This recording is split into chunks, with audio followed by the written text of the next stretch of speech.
¿Podríamos pasar el esquema, por favor? El esquema en la pantalla.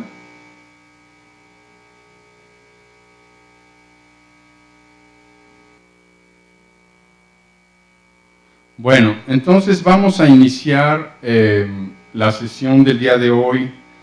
Como les comentaba yo, me voy a estar sirviendo del esquema, sobre todo en la parte que tiene que ver más con el proceso, digamos, de socialización, ¿verdad? Es decir, aquellos procesos de sentido que involucra el abandono o la renuncia por parte de la psique del sentido como clausura, es decir, del autoinvestimiento por el sentido que le ofrece la sociedad, ¿verdad? Vamos a dejar un poco de lado por el momento lo que sería el núcleo duro, digamos, del imaginario, la parte del imaginario radical como fuente de creación. De alguna manera lo hemos estado ya trabajando en sesiones anteriores, pero entonces en la sesión del día de hoy vamos a tratar de movernos más hacia lo que sería, digamos, el proceso de socialización de la psique, y particularmente el contenido de la sublimación, digamos, ¿no? El contenido de la sublimación, que sería el proceso por medio del cual a la psique se le obliga a renunciar, como decía yo, a esos objetos de autoinvestimiento, ¿verdad? La idea nuestra es precisamente concretar, gracias Sergio, estaríamos, ya que tengo aquí el instrumento, ¿verdad? Estaríamos más bien ubicándonos en la parte, digamos, derecha del esquema, es decir, todo lo que tendría que ver con sociedad instituyente, ¿verdad?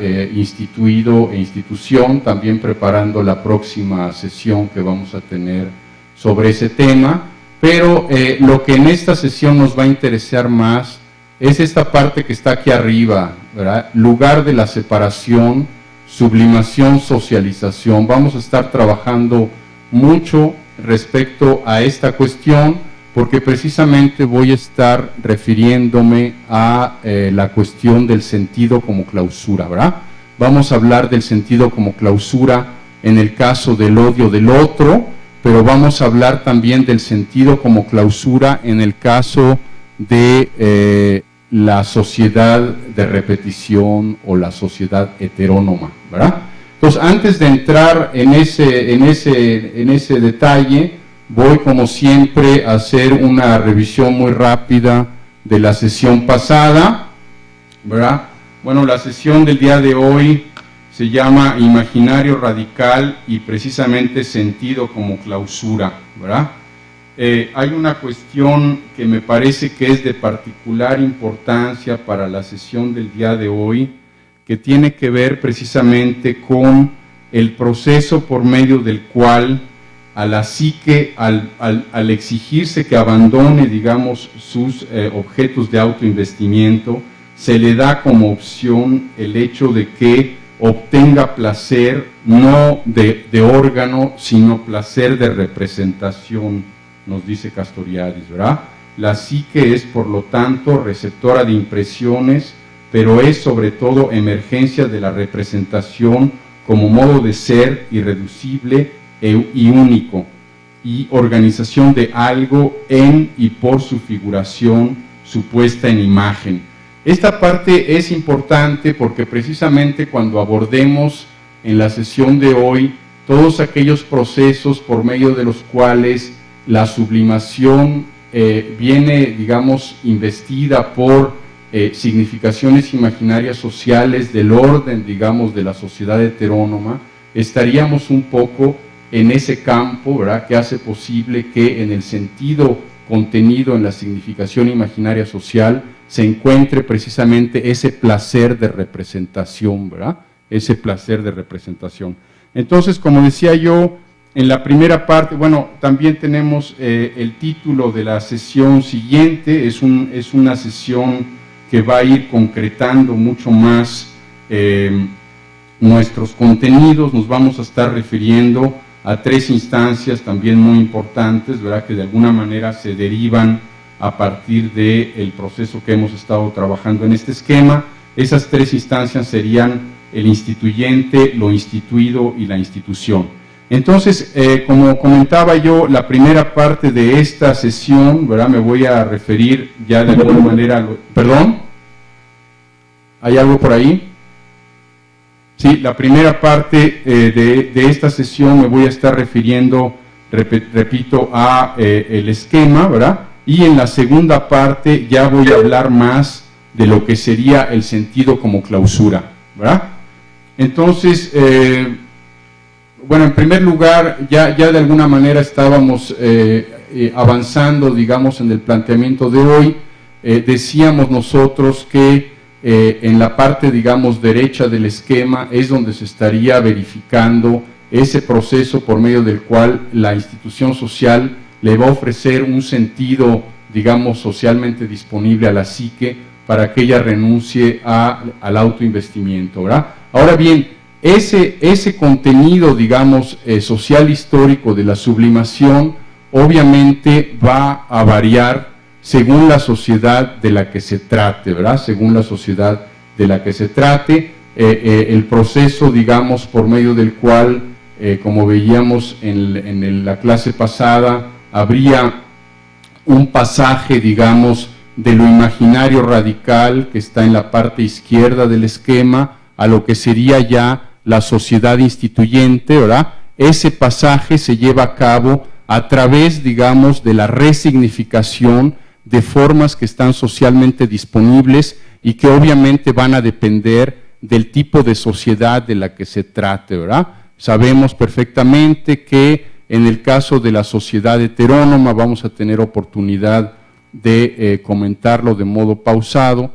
En el caso de la sociedad heterónoma lo que va a prevalecer es precisamente una significación imaginaria social que es incuestionable, digamos, que digamos, conlleva una relación que la remite, digamos, a su condición de una metanorma, es decir, una norma de normas que va a ser de alguna manera incuestionada, ¿verdad? Y que de alguna manera va a significar la existencia de la sociedad de la cual se trate, ¿verdad? Ahora bien, esa metanorma, esa significación imaginaria social fundante, es una significación imaginaria social que se va a ir precipitando en significaciones imaginarias sociales segundas, entre las cuales obviamente estaría aquella que subyace a el proceso de socialización de la psique y por lo tanto de fabricación del tipo antropológico para cada sociedad, ¿verdad? Entonces, ese sería, digamos, el encuadre que voy a estar utilizando el día de hoy. Me voy a salir ya del esquema y voy a pasar ya propiamente a lo que sería la exposición de las implicaciones que conlleva ese proceso de socialización, sublimación y particularmente en el caso de lo que algunos autores han denominado la sublimación heterónoma o el contenido heterónomo de la sublimación, ¿verdad? Bueno, entonces decíamos nosotros, teniendo presente el esquema, ¿verdad? Es interesante que lo hayamos podido ver desde un principio. Era importante que pudiéramos, digamos, derivar de ese esquema los elementos, digamos, de la socialización de la psique, ¿verdad? El papel esencial de la imaginación, ya lo hemos comentado, la cuestión, digamos, de la representación y particularmente lo que decía yo muy al principio de la sesión de hoy, esta cuestión de la delegación que redunda en que hay una predominancia del placer de representación sobre el placer de órgano. Esta parte es muy importante, vale mucho la pena que se tenga presente porque precisamente es esa relación y esa delegación del placer de órgano por el placer de representación lo que va a fundar de alguna manera la relación entre el imaginario radical y la institución y entre el instituyente o la sociedad instituyente y la institución, ¿verdad? Obviamente, como todos sabemos, ¿verdad?, cuando Castoriadis se refiere a esa sustitución, digamos, del placer de órgano por el placer de representación, está aludiendo a cuestiones que, bueno, a lo mejor de modo totalmente banal podemos ejemplificar el hecho de que uno obtiene excitación, no sé, de un zapato o de un cepillo de dientes, digamos, ¿no? Ahora bien, esa sustitución del placer de órgano por el placer de representación supone también la parcial renuncia de la psique al autoinvestimiento. Esta parte es muy importante, es decir, en realidad, en la perspectiva de Castoriadis, aquello que causa mucho ruido, particularmente a los psicoanalistas ortodoxos, ¿verdad?, la cuestión de la socialización de la psique, vamos a ver que no se realiza de modo completo, pues, o sea, de alguna manera, para Castoriadis, la psique va a quedar siempre, de alguna forma, en un estado que no ha sido, digamos, socializado, ¿verdad? Esa renuncia al autoinvestimiento será el primer contacto que la psique tendrá con la alteridad. Esta parte yo tengo un particular interés en que se vaya contemplando, porque el modo en el cual yo voy a seguir trabajando a lo largo de las próximas sesiones, el tema de la alteridad, tiene, digamos, ese carácter, es decir, no es solamente una alteridad real, como en el caso, por ejemplo, de la figura materna, ¿verdad?, para el recién nacido, también es una alteridad imaginaria, como sucede en el caso, lo veremos en la segunda parte de la sesión, como sucede en el caso de el modo en el cual la psique ve en el individuo social a sí misma como otro, ¿verdad? Y también de alguna manera lo voy a trabajar a través de una noción que tiene una gran relevancia particularmente en el caso del estudio de los movimientos sociales y en el caso, digamos, de los procesos por medio de los cuales la sociedad, digamos, rompe con la identidad, digamos, sincrónica, ¿verdad? Y de alguna manera pasa a ser otra cosa, ¿verdad? Que sería un poco lo que yo he denominado la noción de alteridad emergente, ¿verdad? La alteridad emergente. Mucho de lo que contiene nuestra formulación en el caso del título del seminario, la clínica de la alteridad, pasa un poco por este gradiente, digamos, ¿verdad?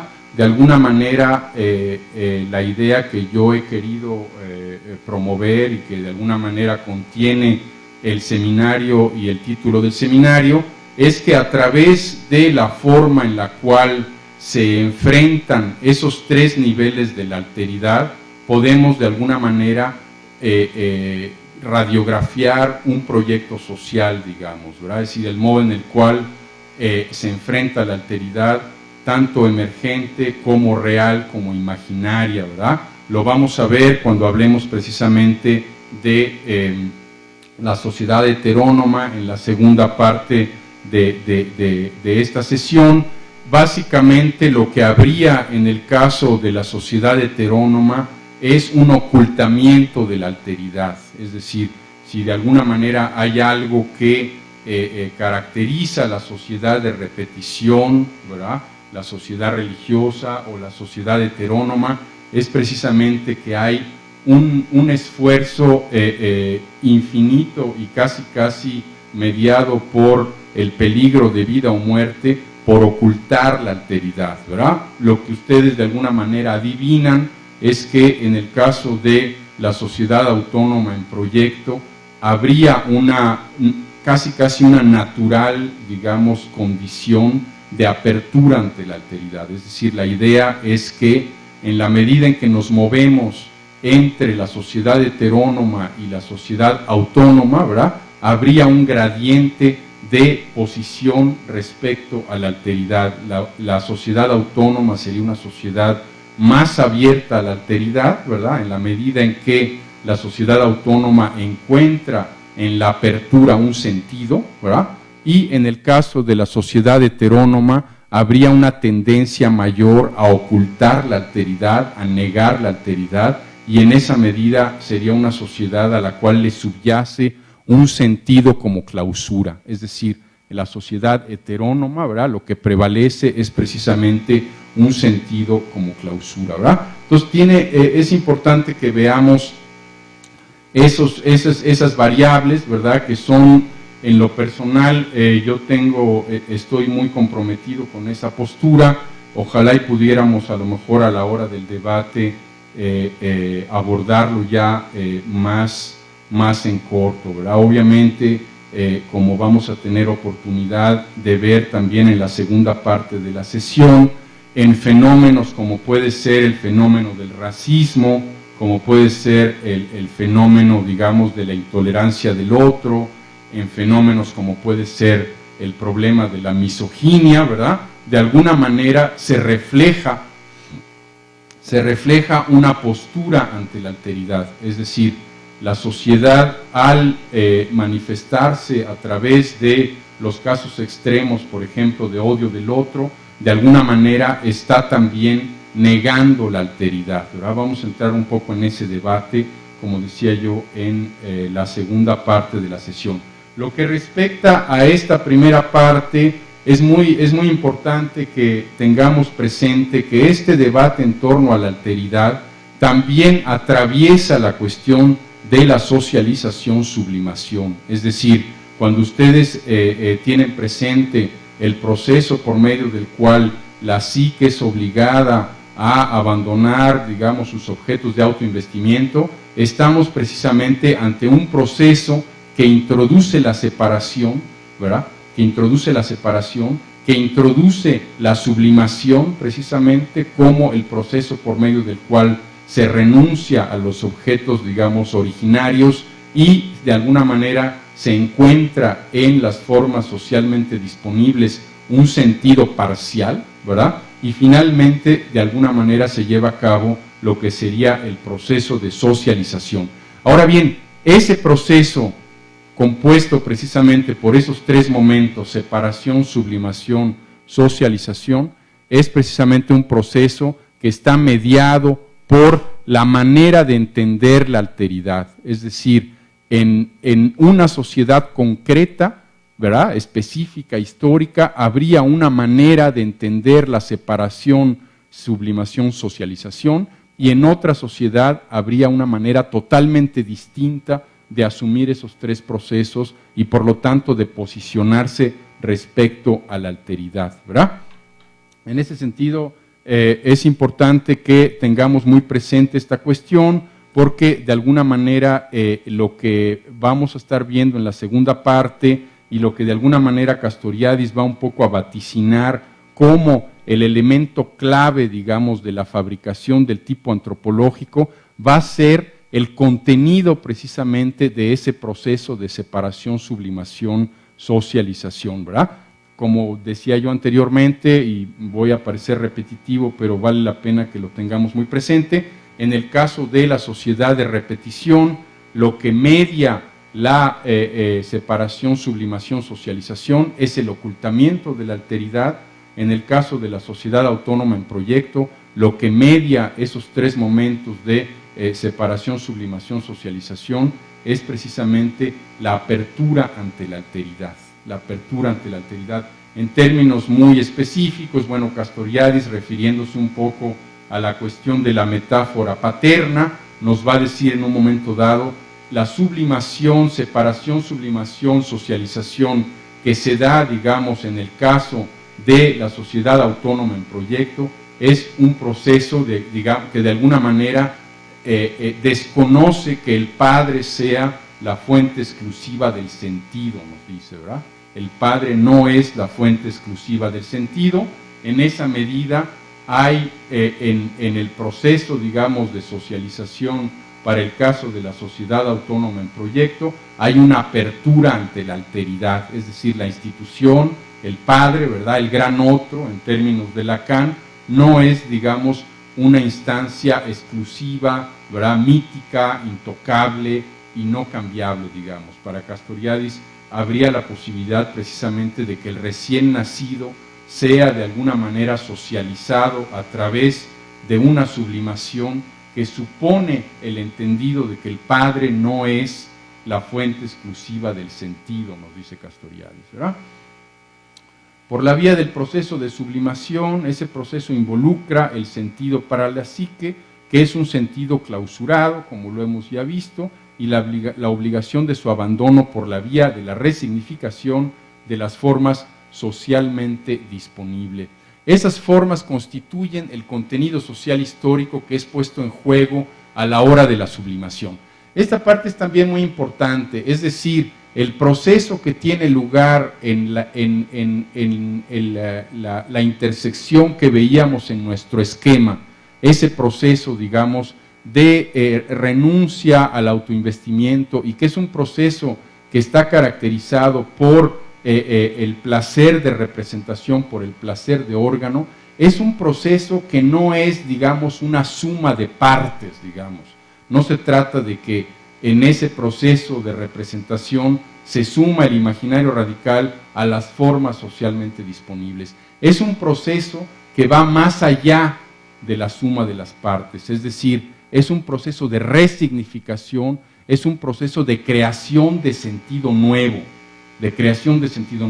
Esta parte es muy importante. ¿Por qué? Porque precisamente es la parte que nos va a permitir ver al individuo y a la sociedad como instancias que no solamente son una creación de ser, sino que son instancias que se autocrean, Precisamente en ese momento de la representación, ¿verdad?, el imaginario radical se modifica y las propias formas socialmente disponibles que contienen el proceso de sublimación son también resignificadas. Entonces, ese es el momento, y ahí ves precisamente donde tenemos que poner el acento, ese es el momento a partir del cual podemos hablar del individuo, del sujeto que se autocrea y de la sociedad como sujeto que se autocrea, en ese momento precisamente, ¿verdad? Entonces, esa cuestión, como decía yo anteriormente, respecto, por ejemplo, a la figura paterna, el hecho de que en un momento dado se conciba que el padre no sea la fuente exclusiva de sentido, de alguna forma conlleva un proyecto social, ¿verdad? Conlleva un proyecto social. El hecho de alguna manera de entender que la institución paterna puede ser puesta en entredicho, puede ser cuestionada de alguna manera, conlleva precisamente eso que Castoriadis reivindica en el interior del proyecto de la sociedad autónoma, es decir, el psicoanálisis, la educación y la política, ¿verdad? Esas tres profesiones imposibles están en el centro del proyecto de la sociedad autónoma, y concretamente la posibilidad precisamente de que se introduzca la posibilidad de la alteridad al interior del proceso de separación, sublimación, socialización, está precisamente ligado de modo directo con el proyecto de sociedad autónoma, ¿verdad? Entonces, lo quiero dejar un poco ahí. Me gustaría a lo mejor que antes de que entráramos ya a lo que es el caso opuesto, como ustedes saben,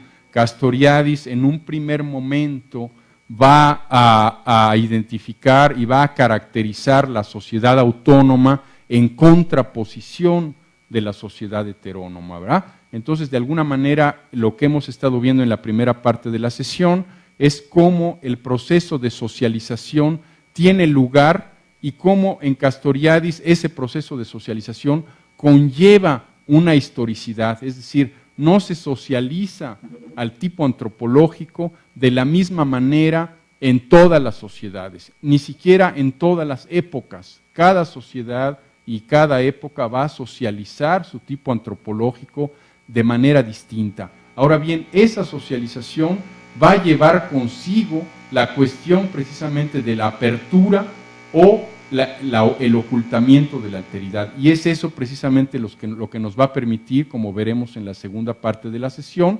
hablar de una sociedad abierta ante la alteridad, que es una sociedad básicamente autónoma en proyecto, y una sociedad cerrada ante la alteridad, que será básicamente la sociedad de repetición o la sociedad heterónoma, ¿verdad? Entonces entraríamos ahorita en un debate, lo poco que escucharon las sedes, si quisieran intervenir al respecto. Me gustaría darles primero la palabra a ustedes, visto que han estado un poco fuera del circuito, ¿verdad? No sé si habría alguna cosa por ahí. Sí, yo quisiera plantear algo. ¿Sí? En este proceso de separación, sublimación, socialización, supongo que hay que entenderlo como un proceso que cada vez está instituyéndose en el transcurso de la vida. El sentido de clausura hay que entenderlo, me parece, como cada vez en todo. A ver, ya ahí se bajó otra vez el volumen, man. Es Rafa Sandoval de Ciesas Occidente. Sí. Espérame, Rafa, un momentito, mano. Sí, cómo no. Híjole. Ya está mejor ahí, Rafa, ahora sí. Ok. Yo decía que de una vez y para siempre no se puede dar sentido, ni renuncia de una vez y para siempre la psique al autoconocimiento. El proceso de separación, sublimación, socialización es un asunto que es un reto permanente, digamos. Se volvió a bajar el volumen, caray, hijo. Yo quería articular la idea de que en el proceso de sublimación, socialización, se tiene que reconocer de una manera muy particular, o sea, no solo es en términos generales el sentido de apertura, sino cómo reconocer cada vez la separación de que está siendo objeto la psique, con todos los momentos en que sufre el duelo por la falta de la satisfacción de la necesidad, y no me refiero en este momento a la de órganos, sino a cualquier representación psíquica. Cuando esto se plantea en la perspectiva del proceso de conocimiento de un sujeto, es decir, de ser autónomo, es decir, de estar en permanente reflexividad, hay un elemento que me parece importante plantear para que tú pudieras dar alguna idea. Me gustaría que dieras alguna idea. En la autonomía está implicado necesariamente la necesidad de la crítica y la autocrítica permanente. Cuando la autocrítica y la crítica se convierte en esto que hace 4 o 5 sesiones planteadas de la constante necesidad de la problematización y cuestionamiento. En este caso, la crítica y la autocrítica es un elemento sin el cual se puede entender la autonomía, pero además sin el cual se puede entender la diferencia con el otro. Me gustaría que pudieras hacer una reflexión al respecto. Sí, no, estamos de acuerdo. Efectivamente, no sé, esa es una parte que es un poco compleja, pero al mismo tiempo es muy sencilla. Yo lo que quisiera un poco es que regresáramos sobre el término autonomía, ¿no? Entonces, como ustedes saben, el término autonomía se compone de 2 elementos. Por un lado, nomía, que proviene del nomos, es decir, la norma, y por el otro lado, el auto, ¿verdad? El auto que es sí mismo como fuente, digamos, ¿no? Entonces, básicamente, y bueno, a lo mejor suena un poco repetitivo, muchos de ustedes ya están familiarizados con el término, básicamente lo que contiene el término autonomía es yo soy el origen de mi propia norma de alguna forma, ¿verdad? Es decir, obviamente está de por medio aquí el hecho de que para Castoriadis el individuo social es un fragmento de la sociedad, ¿verdad? Y de que obviamente no hay sujeto autónomo donde no hay sociedad autónoma y viceversa, ¿verdad? Si no se trata de que yo hago lo que me dé la gana y vivo en una sociedad totalmente heterónoma y yo me reivindico como autónomo cuando todos los demás están sumergidos en la heteronomía. No existe, pues, ¿no? O sea, bueno, pero entonces, ese es un primer nivel que me parece que es muy importante que contemplemos, que sería, digamos, los elementos de los cuales se compone el término autonomía. Ahora bien, en términos ya más ontológicos, diría yo, ¿qué es lo que supone el hecho de que tú seas el origen de tu propia norma? Supone que hay algo que no está dado de una vez y para siempre, ¿verdad? Es decir, el famoso tema de la verdad revelada, ¿verdad? Es decir, si hay autonomía, es porque lo dado no está dado de una vez y para siempre. Es decir, supone que hay un proceso perpetuo, como tú bien señalas, hay un proceso perpetuo por medio del cual uno está constantemente resignificando y una sociedad está constantemente resignificando, ¿verdad?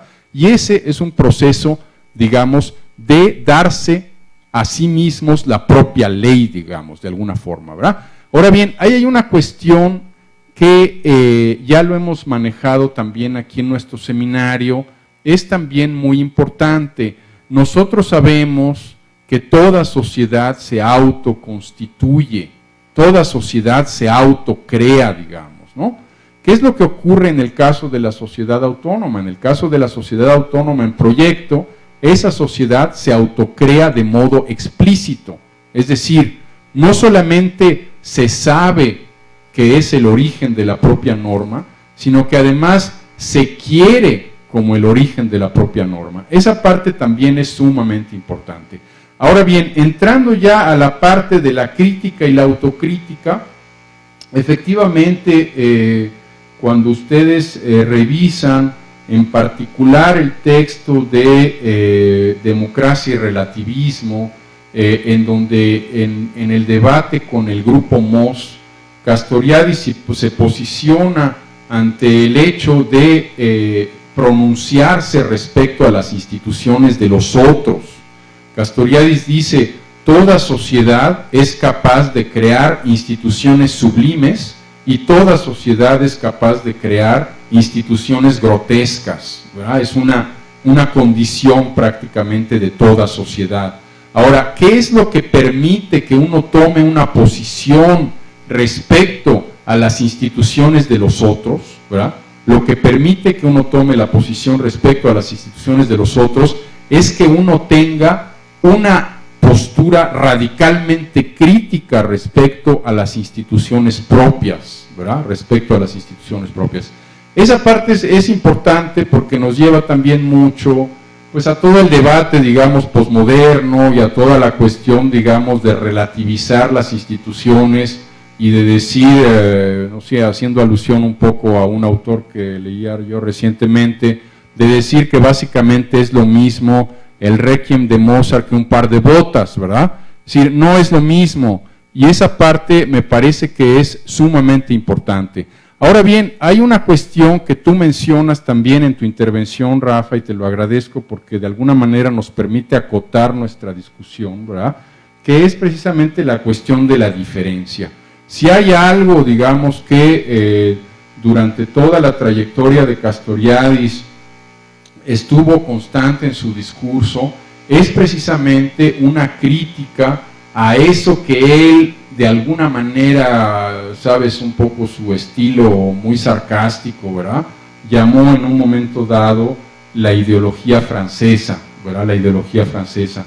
Castoriadis, cuando se refiere a la famosa consigna «Vive la différence», ¿no?, en francés, «Viva la diferencia», él dice, en realidad, la diferencia es algo que sí está presente, digamos, en lo social, ¿verdad?, obviamente. Ahora bien, esa diferencia parte del mismo. Lo vamos a ver en la segunda parte de la sesión cuando hablemos del silogismo del sujeto, pero vale la pena que lo vayamos ya introduciendo. Efectivamente, la diferencia existe en la sociedad, pero para Castoriadis la diferencia es del orden de lo ensembliste identitaire, es decir, de lo conjuntista y de lo identitario. Es decir, la diferencia sería lo que separa el 45 del 54, si quieres, ¿verdad? Sin embargo, cuando Castoriadis se va a referir a la cuestión del otro, ¿verdad?, y precisamente lo vamos a trabajar en la segunda parte de la sesión cuando hablemos del tema del racismo, ¿verdad?,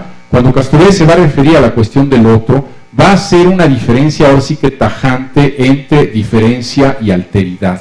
Va a decir, la diferencia parte de lo mismo, sin embargo, en el caso de la alteridad, hay realmente una alteridad total, Es decir, en un momento dado, y aquí otra vez entramos en el debate de lo que sería, digamos, la propuesta de la sociedad autónoma en proyecto, ¿verdad? Castoriadis nos va a decir, respecto precisamente al silogismo del sujeto, va a decir, el otro no es menos, no es más, no es igual, el otro es otro, ¿verdad? Entonces también eso nos mete mucho ruido y nos hace un poco pensar de modo distinto, ¿verdad? Precisamente cuando Castoriadis se refiere al fenómeno del racismo, dice lo que ocurre en la gran mayoría de los casos es que las sociedades ven en los otros algo inferior, algo superior, en cuyo caso se adhieren a esa superioridad, algo igual, en muy pocos casos sucede, porque si se trata de un igual no es otro, ¿verdad? Y solamente en casos excepcionales, y aquí habla de nuevo precisamente de la sociedad autónoma, el otro es visto como otro, ¿verdad? Esa parte es importante también tenerla muy presente. Pero bueno, ¿quién eres? Hola, soy Georgina. Georgina, Sí. ¿qué tal, Georgina? Adelante. Hola, buenos días. Bueno, yo leyendo la lectura sobre las raíces psíquicas y sociales del odio, y la lectura pasada me quedó una pregunta sobre si Castoriadis aborda qué papel tienen los sueños, o una parte, como él llama, de la vigilia, en este asunto de suplir el afecto y el deseo. Cuando la psique está clausurada y este rollo que se avienta en las lecturas. No sé si podría comentar algo sobre esto. ¿Te refieres al afecto y el deseo? Ajá, y el papel de los sueños, o como él llama en una parte del texto, la vigilia. O sea, el sueño vigil, digamos, ¿no? Exacto. Bueno, hay una parte, sí, obviamente tiene mucho que ver con la clínica, digamos, de Castoriadis, un poco, ¿no? Y ahí, ¿qué te puedo decir? Bueno, está respecto, digamos, al tema del afecto. Habíamos ya de alguna manera hablado de el nivel, digamos, de lo pulsional. Habría ahí una crítica que creo que vale la pena también regresar sobre ella, que es precisamente el hecho de que la pulsión no necesariamente tiene un destino canónico, digamos, ¿no? Es decir, la pulsión de alguna forma se expresa a través de infinidad de representaciones, ¿verdad? Y no necesariamente esa representación es siempre la misma. Ahí hay una parte que yo creo que es bastante crítica, particularmente en lo que se refiere al tema, digamos, de las psicopatologías, etcétera, ¿no? Ahora, la cuestión ya más, digamos, del deseo, es un poco lo mismo. Habría una crítica también bastante política de Castoriadis respecto a esta cuestión finalmente él lo llama, digamos, la ideología del deseo, ¿verdad? La ideología del deseo habla mucho, pues obviamente de Marcuse, habla mucho de otros pensadores, digamos, de la inteligencia francesa de la segunda mitad del siglo XX, y se refiere precisamente al hecho de que esa consigna de liberar el deseo es una consigna que debe de ser mediada, ¿verdad? Debe ser mediada en la medida también en que el deseo debe liberarse, pero también, si vemos esto en la perspectiva del proyecto de la sociedad autónoma, también ese deseo debe de ser capacidad de autolimitarse, digamos, ¿no? Ahora, ¿cómo todo esto tiene que ver con el sueño, digamos, vigil, ¿no? Sería un poco, no es una parte, digamos, que yo manejo particularmente, sería un poco un tema más, digamos, de el orden de las instancias, ¿verdad? El orden de las instancias. Castoriadis habla, digamos, sí, obviamente asume, qué sé yo, el consciente, el preconsciente, el inconsciente, etcétera, pero en un momento dado dice, y de alguna manera lo recupera también del propio Freud, dice que el sueño tiene un núcleo que es básicamente inaccesible, pues hay una parte del sueño que no puede ser, digamos, a la cual no se puede llegar, digamos, ¿no? Esa parte, ¿no? Entonces, supongo que eso tendría algo que ver con el tema del sueño vigil, es decir, el sueño vigil, que es el sueño de mañana, ¿verdad? Que de alguna manera es un sueño que, según entiendo, en la perspectiva más como freudiana, sería del orden de lo preconsciente, ¿no es cierto, Georgina? Es cierto, y bueno, y quería saber si cuando las personas desean, el sueño puede ser un espacio donde pueden pues alcanzar los deseos, ¿no? O la falta. Ajá. Sí, bueno, ahí hay varios elementos. El tema de la falta lo hemos trabajado ya cuando hablábamos de Lacan, ¿no? Cuando hablábamos de Lacan nos referíamos precisamente al hecho de que para Castoriadis, en la medida en que la instancia del imaginario radical no es una instancia refleja, en esa medida antecede a la cuestión de la falta de objeto. Habría ahí un primer elemento que es importante tener en cuenta. Un segundo elemento es que en efecto Castoriadis habla de la falta, Castoriadis habla de la falta, pero habla de la falta en términos de un momento segundo. Él dice precisamente, y lo vamos a ver en la segunda parte de la sesión, cuando hablemos de la cuestión precisamente de la nostalgia por el estado originario, ¿verdad? De alguna manera lo podemos llamar así, ¿verdad? Se trataría precisamente de lo que a la psique le hace falta, es un estado, ¿verdad? Un estado perdido, que es, digamos, el estado de autoinvestimiento, un poco a través de, también lo vamos a ver en la segunda parte de la sesión, lo que sería el esquema de omnipotencia, el hecho de que la psique representa y automáticamente realiza, pues, es decir, representar es realizar. Esto nos lleva precisamente al otro elemento que tú mencionas, que tiene que ver con el tema del sueño. Efectivamente, el deseo, pues sí, se expresa a través del sueño. Ahora bien, lo que Castoriadis nos dice es que en el sueño no hay contradicción ni hay tiempo, ¿verdad? Ahora bien, para la psique, aunque no existe el tiempo y no existe la contradicción a través del sueño, sí existe la sociedad de alguna forma, ¿no? Entonces ahí entra ya un poco lo que sería más, pues la relación con el otro, que precisamente vamos a estar trabajando en la segunda parte de la sesión, en el orden, digamos, de lo individual, pero también en su dimensión más colectiva, ¿verdad? Sí, Rafa, bueno, soy Gloria, buenos días. Sí, Gloria, ¿cómo estás? Una pregunta, en este pasaje que se habla del capítulo 6, ¿no? De el individuo y la cosa, se habla de este pasaje como en la diferenciación, la primera posibilidad es la proyección de mi omnipotencia en el otro. Entonces reconozco al otro como omnipotente tanto como yo. Exacto. En un pasaje siguiente voy a reconocer que no es omnipotente y que está dado también él mismo por otro y que, bueno, hay la posibilidad de reconocerlo como otro que tiene también sus limitaciones y que no es omnipotente, y entonces reconocer también esa posibilidad de ruptura de la omnipotencia de la monada, ¿no? Sí. En ese sentido, si tomo ese pasaje, yo me pregunto qué pasa, y voy a tomar lo que tú traías de la sociedad lacaniana, ¿no? Donde la Piera y otros pueden cuestionar la sociedad lacaniana y se van y plantean refutaciones y sus propias líneas de pensamiento a partir de lo que han aprendido de Lacan, pero refutando y transformando. En cambio otros se quedan, incluso hay más lacanianos que el propio Lacan. Exacto. En ese sentido lo que yo me pregunto, ¿qué pasa? ¿En qué pasaje se queda como para poder esta ruptura y esta transformación de lo que ya está dado y poderlo cuestionar, trascender y crear algo diferente y defender lo que ya está en una sociedad sin ruptura, digamos, ¿no?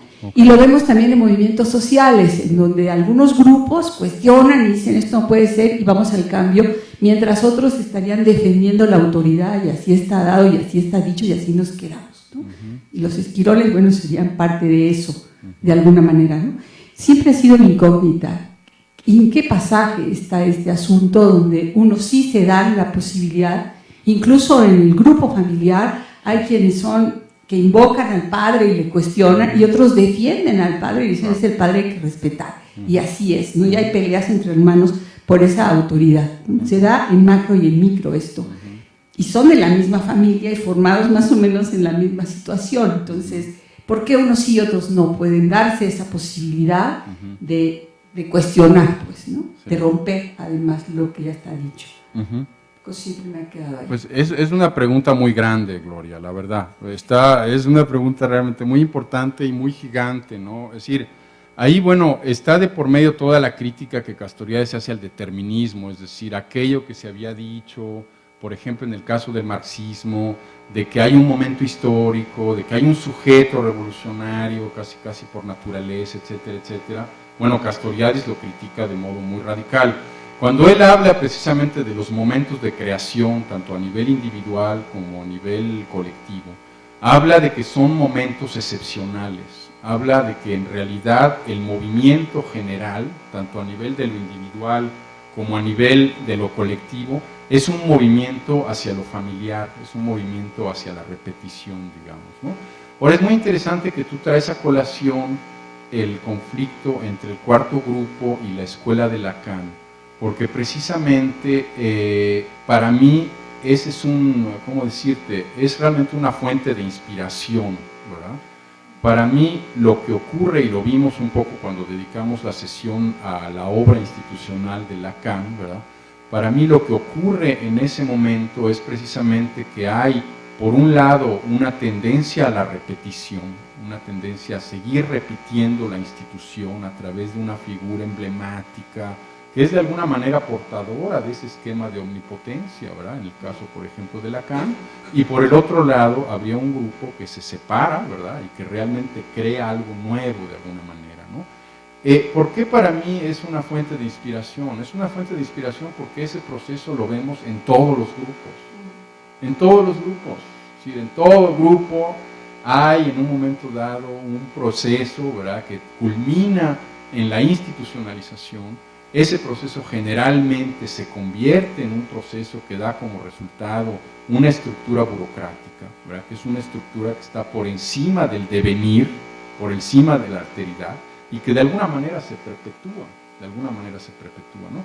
Entonces, esa parte es importante. Habría una cuestión, cuando tú mencionas lo del capítulo 6, efectivamente hay un paso, habría un paso, digamos, de lo que es el esquema de omnipotencia a la cuestión del amor-odio del otro, pues el tema del seno malo, todo lo que Castoriadis recupera de Melanie Klein, también lo vamos a checar un poco en la segunda parte de la sesión. Esa parte es importante porque precisamente nos va a remitir a la ambigüedad, ¿verdad?, a la ambigüedad o a la escisión del sujeto, un poco en términos de Freud, es decir, finalmente el sujeto va a ser durante toda su historia alguien que se debate precisamente entre el amor y el odio del otro, pues, o sea, eso es lo que va a aprender del primer objeto externo, ¿verdad?, que es la madre, ¿no? Ahora bien, hay una cuestión ya pasando un poco al plano de lo colectivo. Tú mencionabas, dices, bueno, ¿por qué en un momento dado hay sociedades y movimientos sociales que se abocan a renovar, que se abocan a, etcétera, etcétera? Recientemente tenía yo un debate que era muy interesante en un evento en el cual me invitaron sobre ecología política.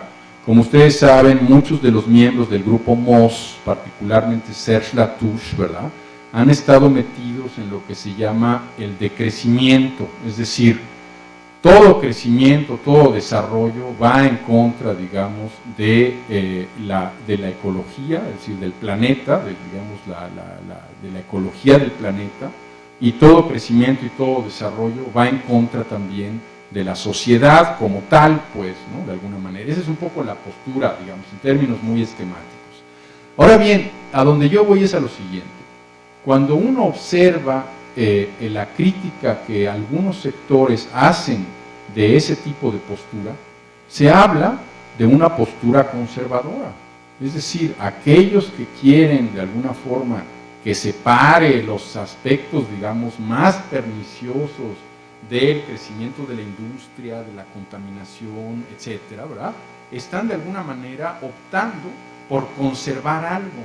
Ahora, ¿hasta qué punto eso es una postura conservadora o es una postura, digamos, renovadora?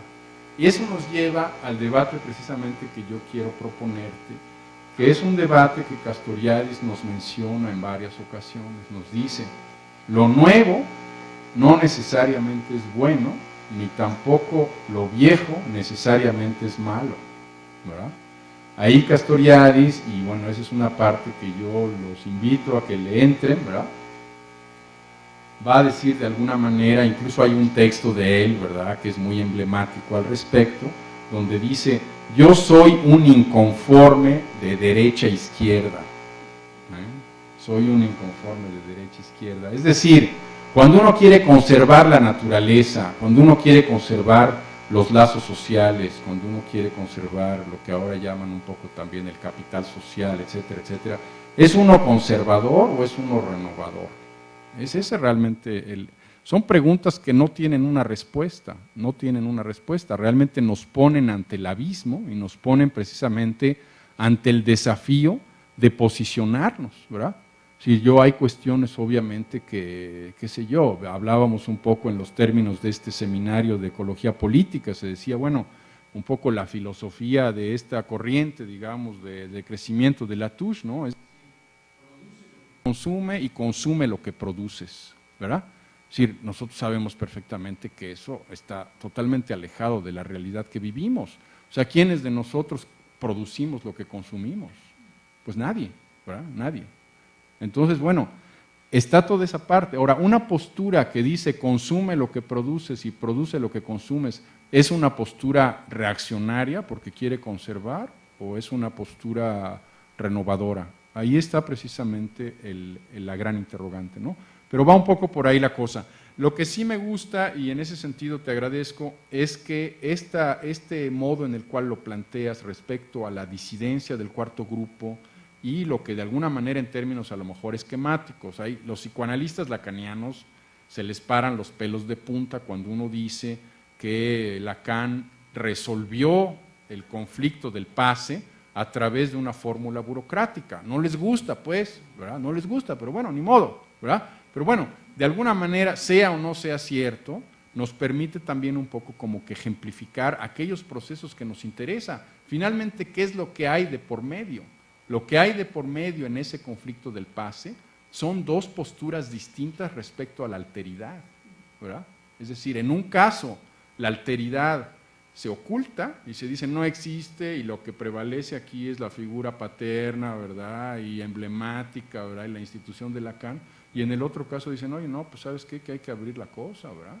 Sí, lo que decía yo, que a lo mejor es un poco caricaturesco y a lo mejor es un poco también parte, digamos, de la corrección política, pero es curioso que en el cuarto grupo sea el grupo, digamos, en Francia, donde hay más presencia de mujeres, ¿verdad?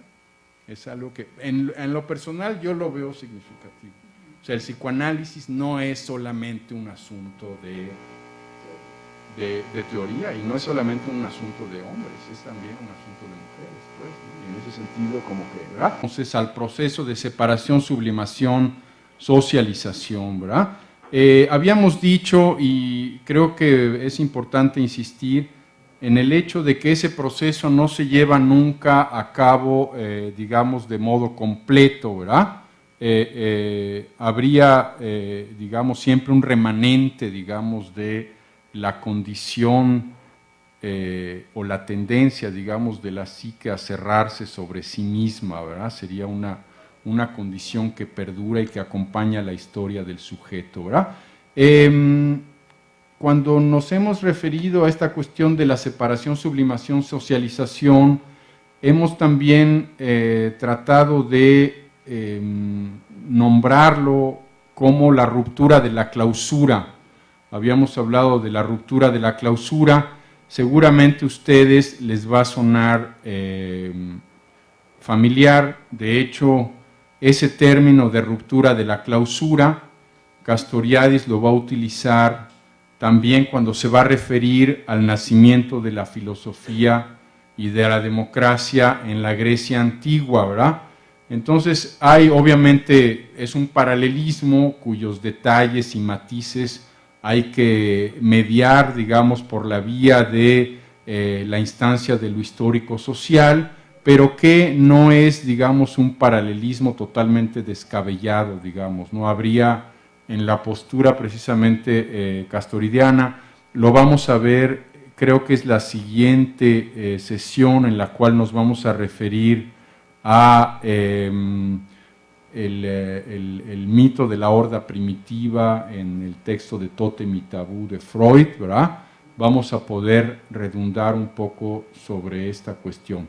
Dicha ruptura va a derivar en la tendencia de la psique a encontrar en las significaciones imaginarias sociales históricamente disponibles el simulacro nunca totalmente logrado de su estado monádico perdido. Estamos aquí ya suponiendo, ¿verdad?, la cuestión, digamos, de la sustitución del placer de órgano por el placer de representación y el hecho de que la psique va a encontrar en las significaciones imaginarias sociales que le propone la sociedad el sentido que le permite renunciar a sus propios objetos de investimiento. Ahora bien, el contenido precisamente de esas significaciones imaginarias sociales y particularmente la relación que se establece con ellas es realmente lo que es definitivo para nuestro propósito, ¿verdad? Es un simulacro nunca totalmente logrado de su estado monádico perdido. Solo en el caso de la relación de objeto, la formulación de Freud, según la cual lo primero que la psique conoce es el odio del otro, es correcta. Castoriadis nos va a decir, ¿verdad?, como ustedes lo hemos ya repetido en sesiones anteriores, que antes, digamos, del odio del otro, que es precisamente lo que Freud va a vaticinar como el primer momento, digamos, de la relación de la psique con la otredad, ¿verdad?, o con la diferencia, a ese primer momento que establece Freud le precede un momento de amor por sí misma, ¿verdad? Es decir, si hay algo que caracteriza a la psique en estado monádico, es precisamente un estado en el cual la psique se ama a sí misma, ¿no?, de alguna manera, ¿verdad? Ese amor de sí funda el único esquema que la psique conoce, que es el esquema de omnipotencia. Lo veíamos también a raíz de la intervención de Gloria, ese esquema, digamos, en el cual representación es inmediatamente realización, es el único esquema que la psique conoce y es el esquema que la psique va a transferir al otro a partir del momento en el cual se establece la separación. ¿Qué es lo que caracteriza ese esquema de omnipotencia? ¿Verdad? Castoriadis nos propone una fórmula, en francés dice así: je igual plaisir, igual todo, igual être, igual je.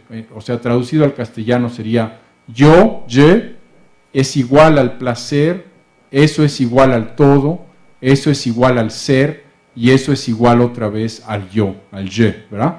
Entonces vemos aquí precisamente esa fórmula según la cual lo que prevalece es siempre ese estado circular, digamos, de sentido, de autosentido, si se puede decir de alguna manera, ¿verdad? Castoriadis, voy a citar un párrafo, ¿verdad? Dice así: existe entonces, si queremos, funcionalidad no biológica de la no funcionalidad biológica. Uno se mata para preservar algo, pero ese algo que queremos salvar es completamente enigmático. Es la imagen de sí, que se cambia por un momento en el cual el sí mismo no existiría, el sí mismo no existiría más que para tener imágenes. Claramente sería aquí abusivo hablar de funcionalidad en sentido habitual. Hay simplemente para cada instancia psíquica y para cada psique en su conjunto trabajo por preservar su mundo, en el cual evidentemente su propia imagen es una parte central, ¿verdad? Es una parte central. Esta cuestión es importante, la cita voy a tratar de glosarla un poco. Se está refiriendo precisamente a la amenaza mortal, digamos, que supone el otro para la psique en estado monádico, digamos, ¿verdad? De alguna manera, ese momento de ruptura, ese momento de imposición de la figura individuo social como sentido a la psique es un momento de extrema violencia, ¿verdad? Aquí un poco también para, pues un poco relativizar, un poco volviendo a la intervención que hacía Rafa y lo que comentábamos respecto a un poco ese aspecto de la cultura del 68 francés, el tema de la diferencia, etcétera. Es decir, Castoriadis, cuando habla del proceso de socialización de la psique, habla de un proceso de extrema violencia. Es decir, para someter a la psique al estado, digamos, de individuo social, es necesario una extrema violencia, digamos, ¿verdad? Obviamente una violencia en el plano de lo simbólico, ¿verdad? En muchos momentos también, qué sé yo, eso también se materializa en una violencia física, ¿verdad? Psicológica, pero sobre todo es una violencia en el plano, digamos, de lo simbólico, ¿verdad? En la relación al primer otro real omnipotente, la imago parental, generalmente la madre, es decir, ese primer otro real, ¿verdad?, será en la gran mayoría de los casos la madre. El recién nacido aprenderá de ella el amor y el odio. Recuerdan ustedes en el texto precisamente de la institución imaginaria, capítulo 6, Castoriadis va a recuperar esas nociones que provienen precisamente de Melanie Klein, en donde se habla del seno bueno y el seno malo, ¿verdad?, y la manera como la psique va a representar al seno en ausencia, digamos, ¿verdad? El primer otro imaginario, que es el sí mismo como otro individuo social, ¿verdad? Estamos aquí en el segundo plano, es decir, de alguna manera, sí, el conducto, digamos, del proceso de separación y de establecimiento del primer otro real es precisamente la figura de la madre. En el plano de la alteridad más, digamos, imaginaria, el primer otro será la figura del individuo social que la institución le va a proponer a la psique a cambio de que ella renuncie precisamente al esquema de omnipotencia. El odio psíquico, nos dice Castoriadis, no está en el origen de todas las guerras, pero todas las guerras lo suponen. ¿El odio de qué? El odio del otro como otro. Aquí Castoriadis hace hace un recurso de esta cuestión del silogismo del sujeto. Dice así: aquello que caracteriza, digamos, la condición de base de la psique, digamos, que se expresa a través del odio del otro, es la fórmula siguiente: yo estoy, soy bien, tú no eres yo, por tanto, tú no estás, eres bien, tus dioses no son verdaderos, ¿verdad? Es un poco el silogismo del sujeto al cual Castoriadis se va a referir. Y aquí hay una cuestión que me parece que es muy importante también. Estamos entrando ya más al plano de lo que sería el sentido como clausura y particularmente la manifestación del sentido como clausura a través de el odio del otro, ¿verdad? Castoriadis nos va a decir que esa tendencia, digamos, a odiar la otredad o odiar la alteridad es una tendencia prácticamente universal. Nos va a hablar incluso de un universalismo en ese sentido, ¿verdad? Vamos a ver en qué términos. Obviamente, el odio del otro, que también es el odio banal, el odio cotidiano de aquel que nos cierra la calle, de aquel que se mete en la cola de las tortillas, etcétera, etcétera, ¿verdad? No es, digamos, el odio al cual podemos referirnos cuando hablamos, digamos, del odio psíquico en términos radicales, ¿verdad? Vamos a ver cómo Castoriadis lo va a plantear. Es decir, y aquí la pregunta, ¿qué es lo que hace que ese odio banal se convierta en un deseo de exterminación del otro, ¿verdad? Esa es una pregunta muy importante. Vamos a ver en qué términos nos lo va a plantear el autor, ¿verdad? Esa tendencia de la psique sería una tendencia a buscar en las significaciones imaginarias socialmente disponibles, como decíamos, el simulacro del sentido como clausura que caracteriza el estado originario perdido. Esta formulación, digamos, de buscar en la significación imaginaria social y, digamos, en la significación imaginaria social como metanorma, como norma que está fuera del alcance, ¿verdad?, del quehacer cotidiano de los seres humanos concretos, ¿verdad? Esto Castoriadis nos lo va a plantear como la esencia de la sociedad religiosa, ¿verdad? La sociedad religiosa tendrá precisamente en su núcleo una relación con la institución y con la significación imaginaria social que de alguna manera recrea o hace un simulacro de un estado de clausura, ¿verdad? Esa parte me parece que es muy importante. Aquellos que tengan un particular interés, el texto de Institución de la Sociedad y Religión es un texto muy emblemático en este sentido. Bueno, este mismo esquema es un esquema que obviamente se va a manifestar a través de la guerra, la intolerancia, el racismo, la misoginia, ¿verdad? La misoginia. Será, de hecho, en la base, la búsqueda de esa clausura como sentido en los periodos incluso de paz relativa, ¿verdad? De alguna manera la socialización sorda de la cotidianidad es una socialización que de alguna forma también conlleva esa especie de búsqueda de la significación imaginaria social que nos remite al estado de clausura, ¿verdad? Sí, cuando nosotros recurrimos, hemos visto en sesiones pasadas el fenómeno de la burocracia, hemos visto en este seminario del cual les hablaba yo en la primera parte sobre la ecología política, y lo hemos también trabajado aquí, la manera en la cual la técnica juega también ese papel, es decir, de alguna forma la omnipotencia de la técnica, la omnipotencia de la noción de estructura, son de alguna manera instancias, significaciones imaginarias sociales que nos remiten a ese estado faltante, ¿verdad? Ese estado faltante de clausura que de alguna manera nos va, digamos, a traer sosiego a nuestras almas, ¿verdad?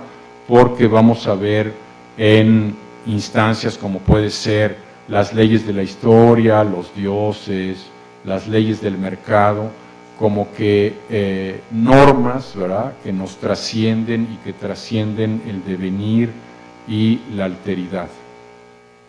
¿Cómo se manifiesta todo esto para el caso de las sociedades históricas?, nos pregunta Castoriadis. Para el caso de las sociedades de repetición o heterónoma, ¿verdad?, se manifiesta a través de la indiferenciación. La indiferenciación, muy importante. El caso, por ejemplo, hablando en términos antropológicos de la comunidad primitiva, ¿verdad?, Castoriadis nos va a decir, el salvaje en sentido antropológico es su tribu, el fanático es su iglesia, el nacionalista es su nación, ¿verdad? Este estado, digamos, de indiferenciación. Es un estado, digamos, de indiferenciación que también funciona en sentido inverso, ¿verdad? Si alguno tiene curiosidad, yo digo, no suelo así citarme mucho, pero hay un texto mío que está en línea, en el cual abordo el tema de los comunitarismos, ¿no?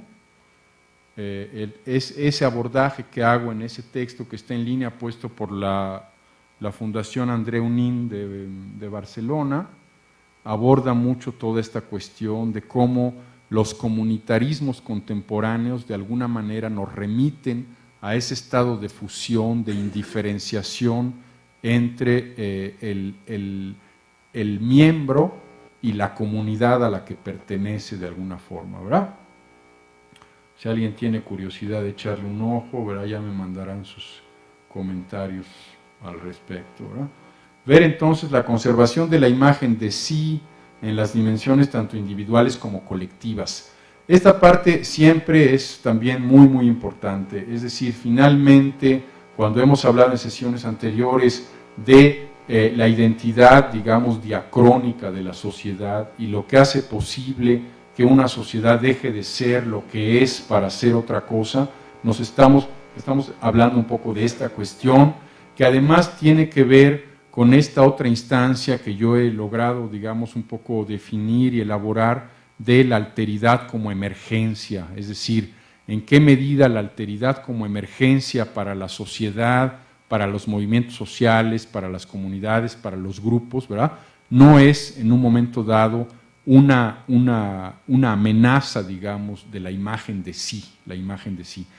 Esta formulación creo yo que nos puede llevar muy bien al debate, que además es un debate muy contemporáneo, particularmente aquellos que van a participar en las sesiones el seminario, el proyecto de autonomía hoy, van a encontrar muchos elementos, porque mucho de lo que se ha pensado en ese seminario se ha pensado girando en torno a la condición del indígena, ¿verdad?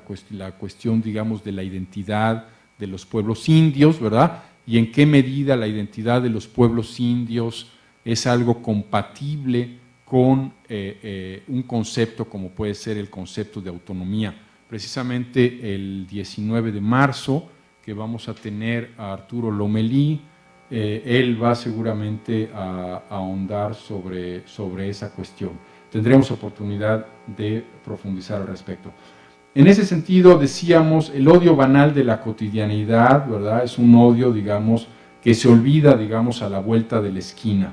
Ahora bien, ¿por qué el odio de todo aquello que se considera otro se torna mortífero? Nos pregunta Castoriadis. Y en ese sentido nos habla de la cuestión del racismo, y debate precisamente con Hannah Arendt, ¿verdad? Que ustedes seguramente conocen, particularmente el texto de Los orígenes del totalitarismo, ¿verdad? Pero en fin, toda la reflexión, digamos, de Hannah Arendt respecto a la cuestión del racismo. Muy importante aquí, cuando Castoriadis, digamos, introduce toda esta variable del modo en el cual él ve el tema del odio del otro desde una perspectiva psicoanalítica, va a hacer una crítica. Él va a decir, efectivamente, el modo en el cual Hannah Arendt conceptualiza, digamos, el racismo como fundado en la hostilidad respecto a rasgos fisionómicos, ¿verdad? De alguna manera está hablando de la intolerancia del otro en general, es decir, Castoriadis ahí va a hacer una diferencia tajante entre esa tendencia a justificar el odio del otro en cuestiones, digamos, de rasgos fisionómicos, como una tendencia que se verifica en la gran mayoría de los casos del odio del otro, ¿verdad? Es decir, el negro, ¿verdad? El asiático, la mujer, etcétera, etcétera, ese tipo de cuestiones. Ahora bien, ¿qué es lo que va a ser específico el racismo en el caso de Castoriadis, ¿verdad? La crítica que él hace de la propuesta de Hannah Arendt es en el sentido precisamente de que el racismo no quiere la conversión del otro, quiere su muerte, ¿verdad? Esta parte es importante. Bueno, ahí entramos un poco ya más en el campo del texto de las raíces psíquicas y sociales del odio. Castoriadis nos va a decir que ese sentimiento, digamos, radical de racismo, que lo que quiere no es la conversión del otro, sino lo que quiere es la muerte, es un sentimiento al cual le subyace precisamente el odio que la psique va a sentir hacia sí misma como otro, ¿verdad? Hacia sí misma como otro. Esta parte es una formulación bastante profunda. Me parece que valdría la pena eventualmente que lo viéramos a la hora de que entráramos en el debate, ¿verdad? Es decir, finalmente, mientras la intolerancia respecto del otro, la hostilidad respecto al diferente, al que no habla la misma lengua, digamos, le subyace una tendencia natural del ser humano, o más o menos universal del ser humano, en el caso específico de Castoriadis, y eso es precisamente lo que hace del racismo algo muy radical. Lo que va a subyacer al racismo es el odio que la psique siente respecto a sí misma como otro, que es precisamente el individuo social. Ese odio, en la perspectiva de Castoriadis, es un odio que nunca va a ser resuelto, es decir, la psique a lo largo de la historia del sujeto va a ver en el individuo social un otro aborrecible, digamos, un otro aborrecible, ¿verdad? Entonces, esa es un poco la perspectiva. Ahora bien, habría una cuestión aquí que me parece también sumamente importante y creo yo que no debemos perder de vista. ¿Qué es lo que finalmente hace que ese odio de la psique respecto a sí misma como otro, el individuo social, se convierta en una voluntad y en un deseo de exterminación? Lo que hace que ese odio del otro o del sí mismo como otro se convierta en un deseo de exterminación es precisamente la significación imaginaria social. Esta parte es muy importante, es muy importante. Es decir, habría una tendencia universal, ¿verdad?, en el caso de la psique, a manifestar una intolerancia de lo otro, habría una tendencia universal, digamos, a no reconciliarse, digamos, con el sí mismo como otro que supone el individuo social, pero ¿qué es lo que va a hacer que esos dos manifestaciones, digamos, del aborrecimiento, de la alteridad, se convierta en un deseo de exterminio? Es precisamente la significación imaginaria social que está clausurada sobre sí misma. Es decir, en la medida en la que la socialización de la psique se lleva a cabo por medio de una sublimación que supone la significación imaginaria social hermética, en esa medida el odio del otro puede convertirse y tiene tendencia a convertirse en un odio, en una exterminación, digamos, en un deseo de exterminación, ¿no? Yo quiero, antes de terminar con esto, me gustaría hacer dos referencias. En primer lugar, la referencia a la nieta de Tito, ¿verdad? Tito, ex presidente de la ex Yugoslavia, ¿verdad?, etcétera, etcétera, ¿verdad? En un momento dado, ella decía: lo que ocurrió en los Balcanes, ¿verdad? ¿Se acuerdan ustedes la guerra de los Balcanes, ¿verdad?, el genocidio, etcétera, la limpieza étnica, etcétera, etcétera? Lo que ocurrió en los Balcanes es la enfermedad del nacionalismo, nos dice la nieta de Tito, ¿verdad? Ahora bien, el segundo comentario va en el sentido siguiente.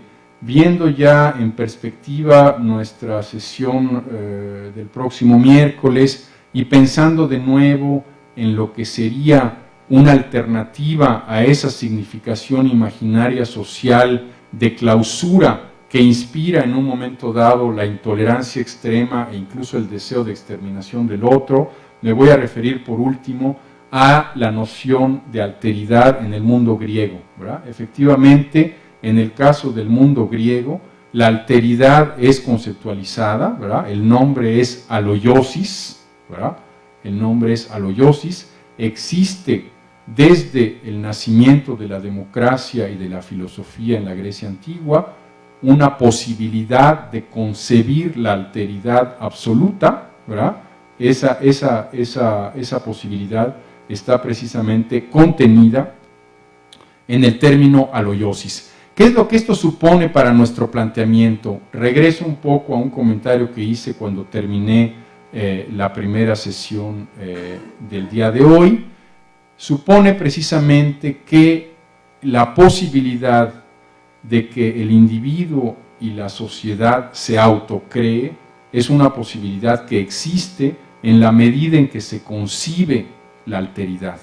En la medida en que se concibe la alteridad como alteración y como autoalteración, en esa medida existe la posibilidad de que el individuo y la sociedad, en el caso de la sociedad autónoma, se autocreen de modo explícito, ¿verdad? Bueno, la cuestión de las dimensiones individuales y colectivas del quehacer autoinstituyente, ¿verdad? Finalmente, esa capacidad y esa facultad del individuo y de la sociedad de autocrearse, de autoalterarse, se va a manifestar a través de la autoinstitución o a través de lo que también nosotros, en el contexto específico de nuestro seminario, hemos querido denominar la obra institucional. Es decir, la obra institucional como el momento de autocreación, digamos, ¿verdad? Entonces yo quisiera ya cerrarlo ahí. Hay muchos elementos ahí, particularmente el tema del racismo, es un tema que tiene una gran vigencia, ¿verdad? No solamente para la historia, digamos, de nuestro país, sino también de nuestro continente, ¿verdad? Como sabemos, hay infinidad de manifestaciones que nos hablan de que ha habido siempre una especie de intolerancia de lo otro, de modo soterrado. ¿En qué medida eso es racismo? ¿En qué medida no lo es? en qué medida, por ejemplo, en el caso del discurso respecto al indígena en México, hay el deseo o la posibilidad de que el indígena se convierta, en qué medida no lo hay. Son cuestiones, digamos, que yo creo que tienen una gran relevancia para nosotros, ¿verdad? Podemos incluso regresar a algunos de los momentos emblemáticos de nuestra trayectoria escolar, ¿verdad? Por ejemplo, el hecho de que en la ideología nacionalista de México, ¿verdad?, juega un papel sumamente importante la figura del indígena. Por ejemplo, el hecho de que hayamos tenido una Virgen morena, ¿verdad?, y la actitud, digamos, de Roma y del Vaticano respecto a esta Virgen morena, el tema del sincretismo religioso, ¿verdad?, cómo se llama Quetzalcóatl y Guadalupe, ¿verdad?, infinidad, digamos, de temas que están muy mediados por este tipo de fenómenos y que creo yo que sí, a raíz de la lectura que Castoriadis hace de la socialización de la psique y de la actitud, digamos, de la psique ante la amenaza que supone el otro, ¿verdad?, nos da gran cantidad de elementos para abordar fenómenos que son muy contemporáneos y también muy cotidianos, pues, ¿no? Entonces yo lo voy a dejar ahí. Sí, Rafa, adelante. Una disculpa por abusar de la palabra, pero no puedo dejar de plantear un asunto, de retomarlo de la diferencia. Ya somos dos. Hay dos elementos que me parece importante retomar, que en el receso aquí se discutían. Mónica planteaba dar cuenta del contexto, del texto de Castoriadis y con quién está debatiendo. Por otro lado, Jorge Alonso comentaba la posición de Castoriadis sobre el asunto de los pueblos originarios y lo criticable que puede tener en ese sentido como ejemplo.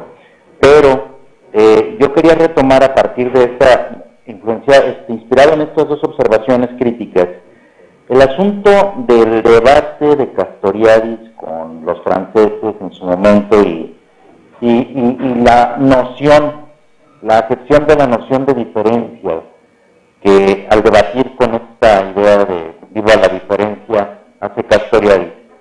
Yo quiero mencionar un elemento que yo retomo de Castoriadis de manera diferente.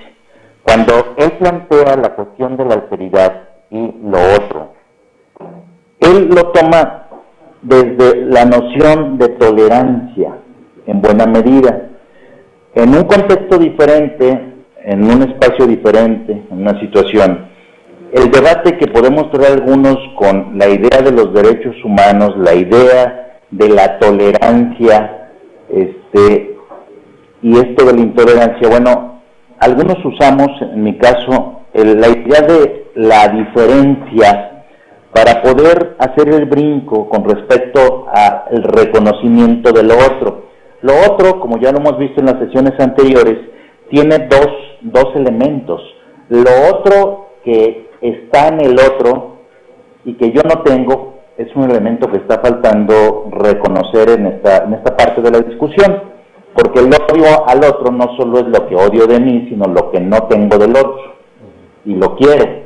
Y entonces los celos, envidia, rivalidades, ahí tienen su explicación. Entonces yo acudo al concepto de diferencia de Adorno, que tiene que ver con la no identidad. O sea, cuando tú decías la diferencia en Castoriadis es parte del conjunto identitario, del planteamiento de lo conjuntivo identitario. Bueno, en el caso de Adorno, la diferencia es precisamente una traducción al español, en buena medida, o al menos así lo traducen, al menos en los libros en español, en la dialéctica negativa, de la no identidad. Entonces yo, en esa acepción de diferencia, me sirve para debatir con la idea de la tolerancia y la intolerancia con respecto al otro, como diferente. Pero, es decir, acudo al concepto de negación de la negación que está implicado en Adorno, pero también en Castoriadis, al plantearse lo otro como diferente, y advertir que así como el odio en el otro también está investido de lo que yo no tengo del otro, está la otra idea de Ernest Bloch que plantea que a Freud le falta plantear lo reprimido inconsciente del pasado, y que el sujeto también tiene una fórmula de reprimir lo porvenir, que el imaginario radical precisamente de Castoriadis nos ayuda a conectar a Adorno y a Bloch para pensar en la perspectiva de la alteridad en un sentido de autonomía. Espero haberme dado a entender. Sí. No, muy bien, Rafa. Estoy esencialmente de acuerdo contigo. Me parece además muy importante que involucres otros autores, ¿verdad? Digo, autores muy conocidos, muy brillantes, pensadores, etcétera. Habría una cuestión solamente que me mete un poco de ruido.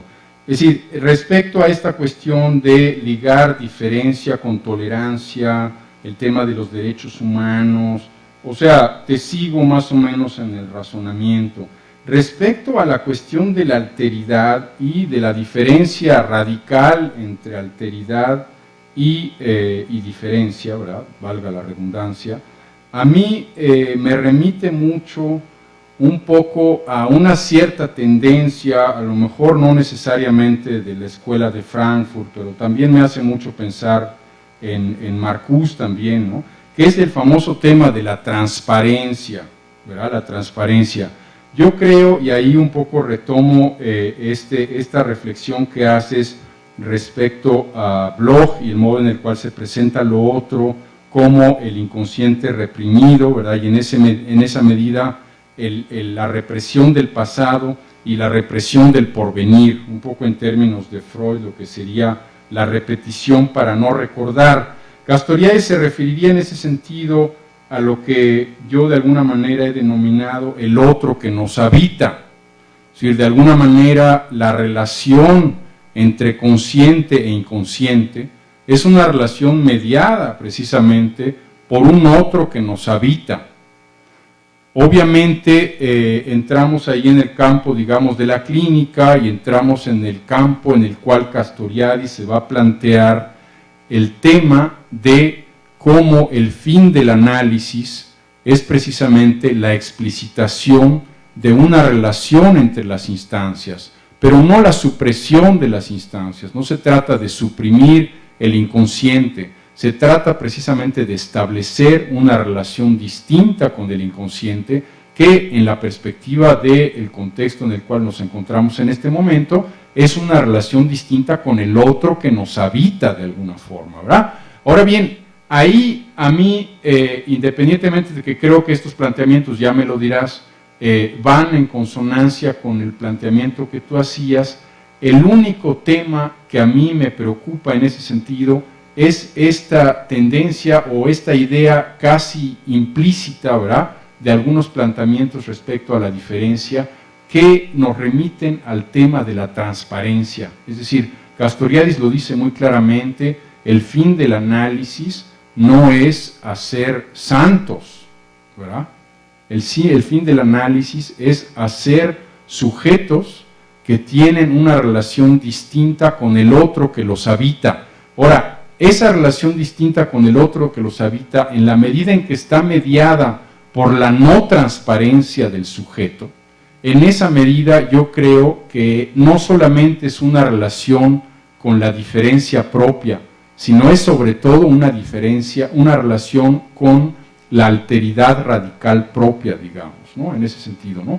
Entonces, son algunos elementos que yo creo que van un poco en el mismo sentido, pero sobre todo, es decir, en general suscribo tu propuesta y me parece muy atinada. Solamente habría que ver esta cuestión que yo creo, bueno, tú sabes, Castoriadis, no recuerdo en específico en el caso de Adorno, pero en el caso, por ejemplo, de Marcuse, en un momento dado, siempre con el sarcasmo que lo caracteriza, ¿verdad? Castoriadis va a hablar de esa tendencia a ver en el sujeto una instancia, digamos, transparente, y va incluso a hablarnos de los sueños pastorales de Marcuse, ¿verdad? Los sueños pastorales, obviamente haciendo una alusión al modo en el cual se conciben a los individuos como instancias, digamos, unidimensionales por parte, digamos, de la religión, etcétera, ¿verdad? Pero bueno, es un debate interesante, pero en general te digo, suscribo en gran medida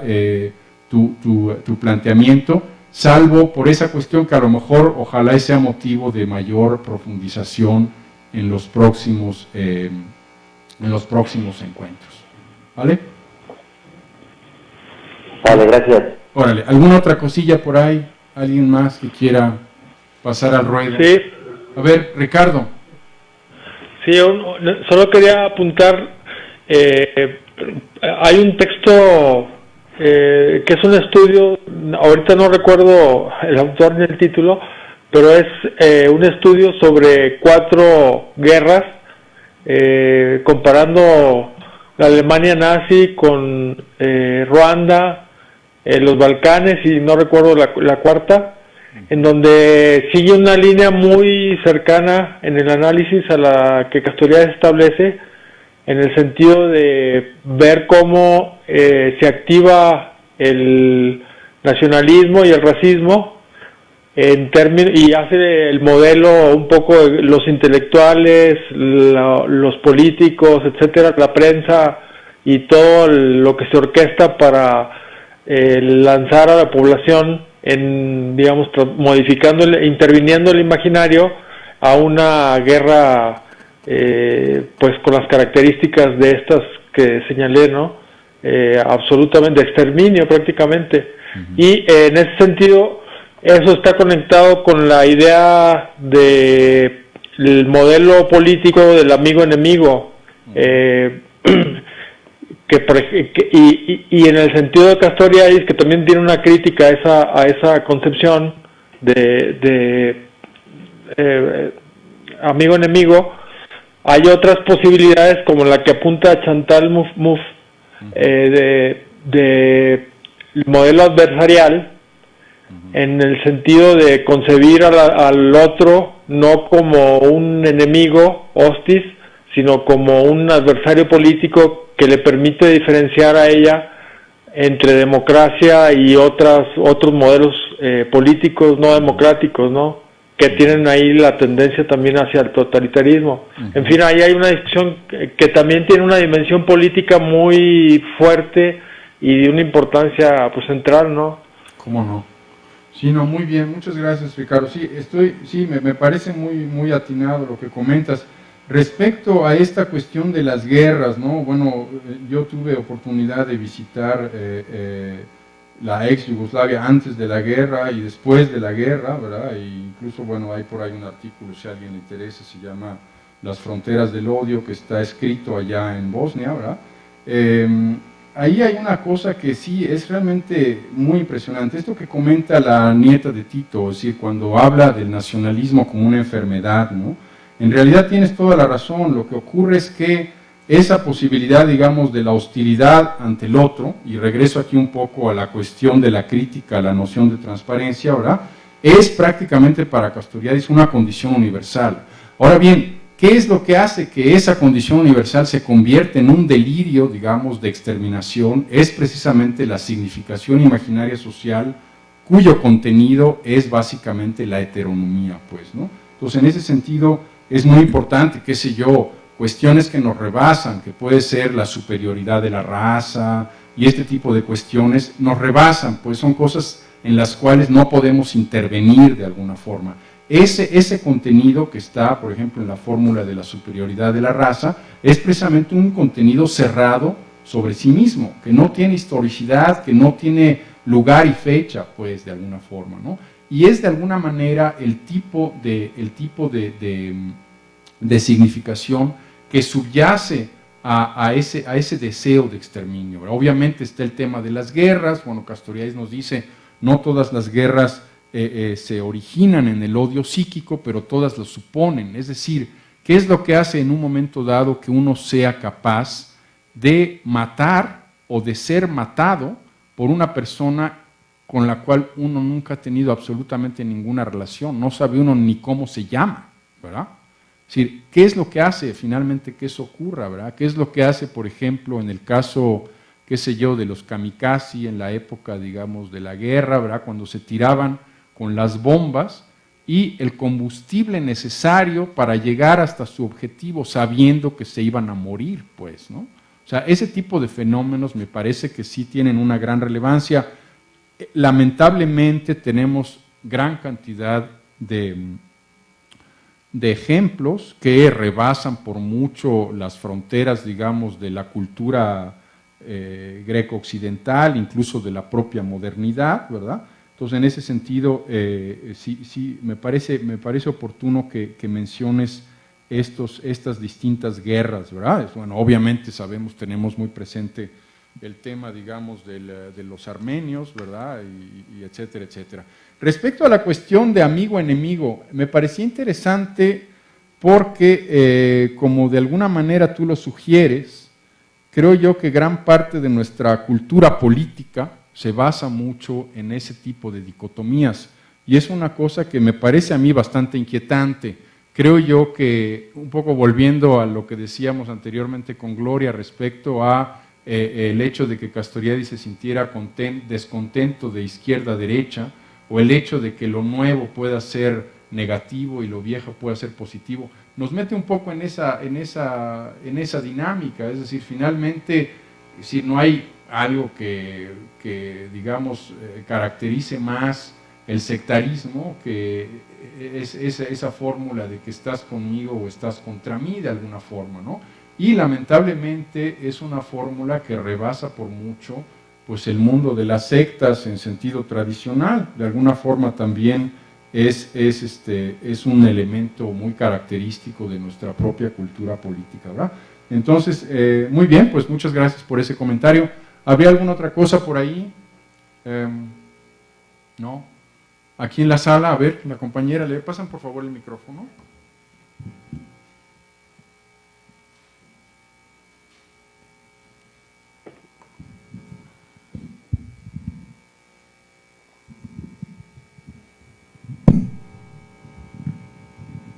¿Listo? Sí. Bueno, mi principal pregunta, bueno, no sé si pregunta, pero sí creo que queda muchas dudas en el aspecto religioso.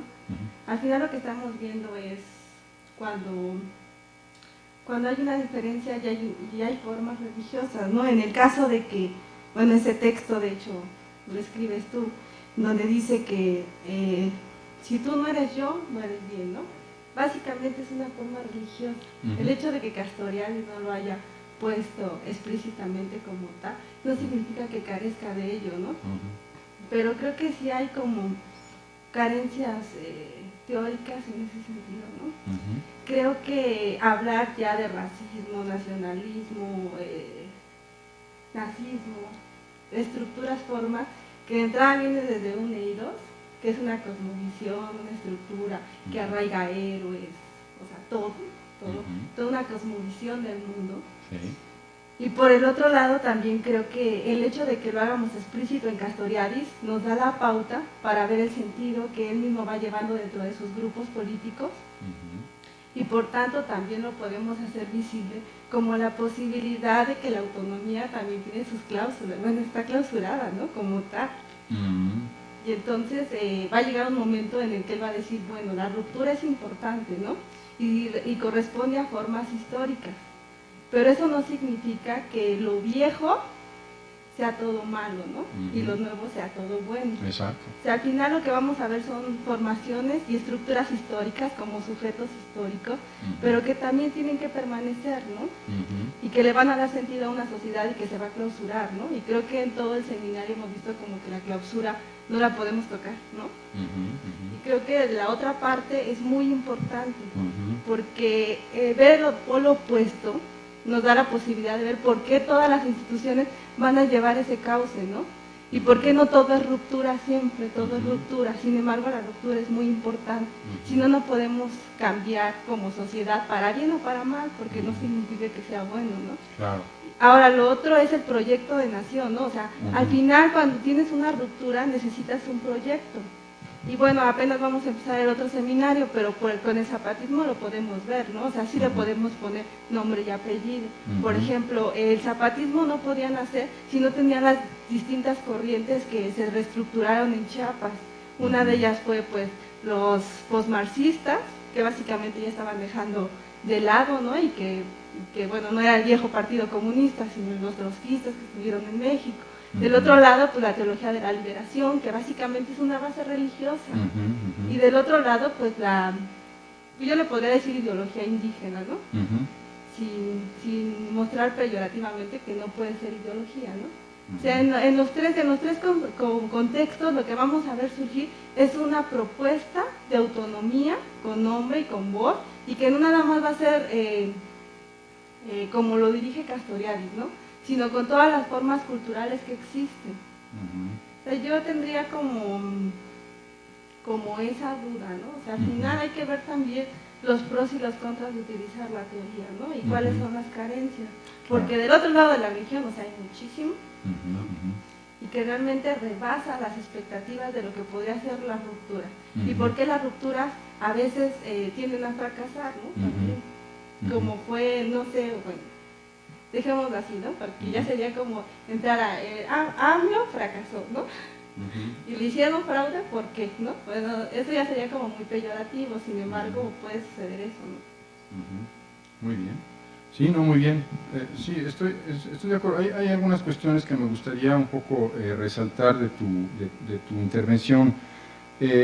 La primera cuestión tiene que ver con esto de que la tradición necesariamente es mala, ¿verdad? Y lo nuevo necesariamente es bueno.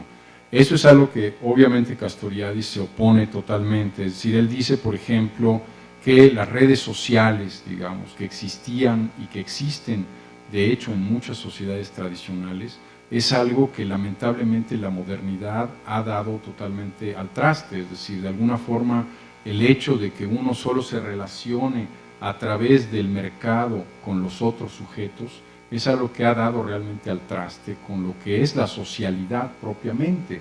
Ahora bien, la socialidad propiamente es una socialidad que en gran medida está vinculada con la sociedad tradicional, pues, o sea, en las sociedades tradicionales la gente, más o menos, estoy obviamente haciendo una generalización, pero en mucha medida se relaciona no solamente a través del dinero y a través de las mercancías, hay, qué sé yo, los compadrazgos, ¿verdad?, con todo lo bueno y lo malo que pueda tener, ¿verdad?, los cacicazgos, ¿verdad?, pero también hay la solidaridad entre los vecinos, ¿verdad?, la gente que se intercambia servicios. Por ejemplo, pues yo soy zapatero y puedo arreglarte tus zapatos y tú me ayudas a componer mi bicicleta, ¿verdad?, y de ahí para adelante, pues, o sea, en el sentido de que, regresando un poco al argumento, hay cuestiones que realmente están ligadas a la tradición y que son sumamente positivas, ¿verdad?, en ese sentido.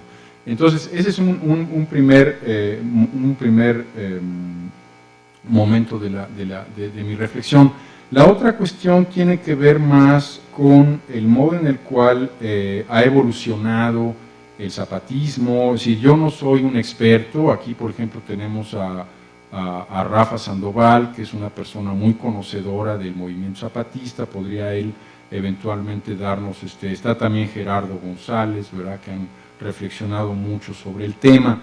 Habría solamente una cuestión en términos estrictamente teóricos y políticos y a lo mejor un poco dogmáticos. Lo decía yo recientemente en una correspondencia con Rafa Sandoval. La crítica de Castoriadis a muchos de esos movimientos es en el sentido de que no se puede lograr la autonomía por métodos heterónomos, ¿verdad? Uno no puede, es un poco, digo, la Iglesia es, digamos, el caso extremo, pero también en el caso, por ejemplo, del leninismo, ¿verdad? El leninismo, precisamente, lo que hace es, digamos, tener una tendencia hacia la constitución de una instancia, casi como una instancia ahistórica, que es el partido, ¿verdad?, y de alguna manera a sustraer, digamos, el quehacer de los seres humanos concretos, ¿verdad?, a una estructura que de alguna manera los rebasa, ¿no? Es un poco el mismo caso, y ahí lo que está de por medio es una relación con la institución. Ahora bien, yo creo, a reserva de que viéramos cómo eso se precipita en el caso de los zapatistas, que yo honestamente me declaro totalmente incompetente para hacer ningún tipo de juicio, ¿verdad? Lo que sí me parece que es muy importante es no perder de vista esa cuestión, es decir, no podemos trabajar por la autonomía con métodos heterónomos, ¿eh? Es decir, para trabajar por la autonomía hay que querer ser autónomo, querer ser autónomo. Y no solamente querer ser autónomo, sino también serlo de alguna manera, ¿verdad? Entonces, esa parte me parece que es importante. La otra cuestión que mencionas, que también es muy importante, es el tema de la política. Efectivamente, sabemos que mucho del movimiento posmoderno, del pensamiento posmoderno y del rechazo, digamos, de la política y de este regreso a la vida privada, etcétera, etcétera, está muy inspirado de los grandes fracasos de la política en el siglo XX. O sea, los grandes fracasos de la política, es decir, de alguna manera, independientemente del modo en el cual uno se posicione, ¿verdad? Es decir, yo en lo personal soy totalmente reactivo, ¿verdad? Pero de alguna manera en el estalinismo y en el nazismo había una especie de propuesta de un mundo distinto, ¿verdad? Y son, en los dos casos, regímenes que terminaron en el totalitarismo. Ahora, eso no quiere decir que toda política tenga que terminar en el totalitarismo, ¿verdad? Yo creo, y a lo mejor en ese sentido me estoy un poco proyectando, ¿verdad? Yo creo que hay una política, a lo mejor lo que Rafa Sandoval en su artículo nos presenta como el nuevo modo de hacer política. Hay una política que aspira a la autonomía y que de alguna manera, si no logra, digamos, esquivar la burocratización, por lo menos sí tiene una voluntad de hacerlo, pues, de una voluntad de esquivar la burocratización y de esquivar aquellos momentos de la política en los que hay una instancia que es la que decide por nosotros, ¿verdad? Las leyes de la historia, o los dioses, o quien quieras. Entonces, iría un poco en ese sentido mi comentario, pero bueno.